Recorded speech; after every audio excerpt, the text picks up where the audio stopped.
दोस्तों, आज मैं आपको सुनाने वाला हूँ एक ऐसी कहानी जिसे सुनने के बाद आपको बहुत सारा मोटिवेशन मिलने वाला है।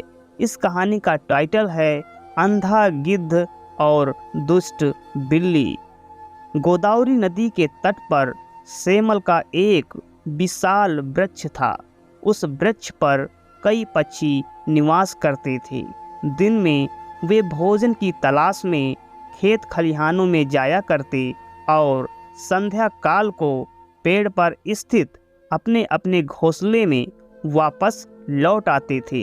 यही उनकी दिनचर्या थी। एक दिन जारदेव नामक एक अंधा गिद्ध वहां आया।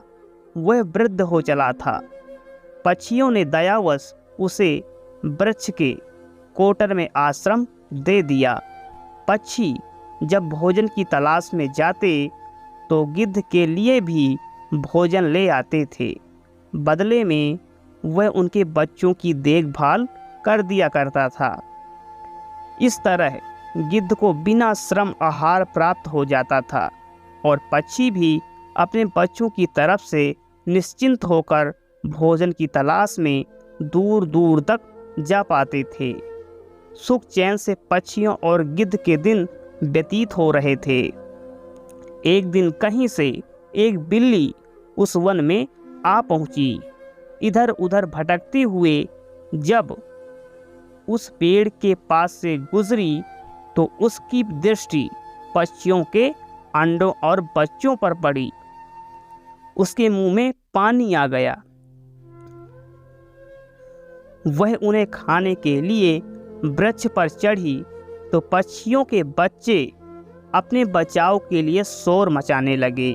शोर सुनकर गिद्ध कोटर से बाहर निकला और चिल्लाकर बोला, कौन है? बिल्ली डर गई और वृक्ष से नीचे उतर गई और गिद्ध को प्रणाम करके बोली, महाशय, मैं बिल्ली हूँ, यहीं नदी किनारे रहती हूँ।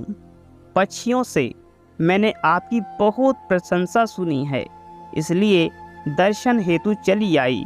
कृपया मेरा प्रणाम स्वीकार करें। गिद्ध ने उसे वहां से चले जाने को कहा। वह जानता था कि बिल्ली पक्षियों के बच्चों के लिए खतरा है। बिल्ली समझ गई कि भले ही गिद्ध अंधा और बूढ़ा क्यों ना हो, उसके रहते पक्षियों के अंडे और बच्चों पर हाथ साफ करना असंभव है। वह किसी तरह पानी चिकनी चुपड़ी बातों से उसे विश्वास में लेने का प्रयास करने लगी। वह बोली, महाशय, मैं जानती हूँ कि आपको मुझ पर संदेह है। आपको लगता है कि मैं पक्षियों को और उनके बच्चों को अपना आहार बना लूँगी, किंतु विश्वास करें, ऐसा नहीं है। एक दिन एक महात्मा से मिलने के बाद मैंने मांस खाना छोड़ दिया है। मैं पूर्णतः शाकाहारी बन गई हूँ और अपना समय धर्म कर्म की बातों और कार्यों में ही लगाती हूँ। आपकी प्रशंसा सुनकर आपके सानिध्य में कुछ व्यतीत करने का विचार कर आपके पास आई हूँ। कृपया मुझे अपने सानिध्य में रख लें। गिद्ध उसके चिकनी चुपड़ी बातों में आ गया और उस पर विश्वास कर बैठा। उसने उसे अपने साथ वृक्ष के कोटर में रहने की अनुमति दे दी। बिल्ली तो यह चाहती थी। वह गिद्ध के साथ उसी कोटर में रहने लगी और अवसर पाकर एक एक कर पक्षियों के अंडे और बच्चे खाने लगी।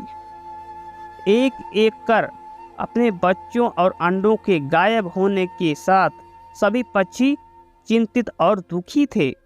एक दिन सबने इसकी पड़ताल करने की ठानी। जैसे ही बिल्ली को इस बात का अंदेशा हुआ, वो कोटर छोड़कर भाग गई। इधर पड़ताल करते हुए पक्षियों ने जब वृक्ष के कोटर में झांका तो उन्हें वहां ढेर सारे पंख पड़े हुए दिखाई पड़े। उन्हें लगा कि गिद्ध ने ही उनके बच्चे को खा लिया है। वे सभी आक्रोश में आ गए और चोंच मार मार कर बूढ़े गिद्ध का काम तमाम कर दिया। बिल्ली पर विश्वास कर बेचारा गिद्ध व्यर्थ में ही अपने प्राणों से हाथ धो बैठा।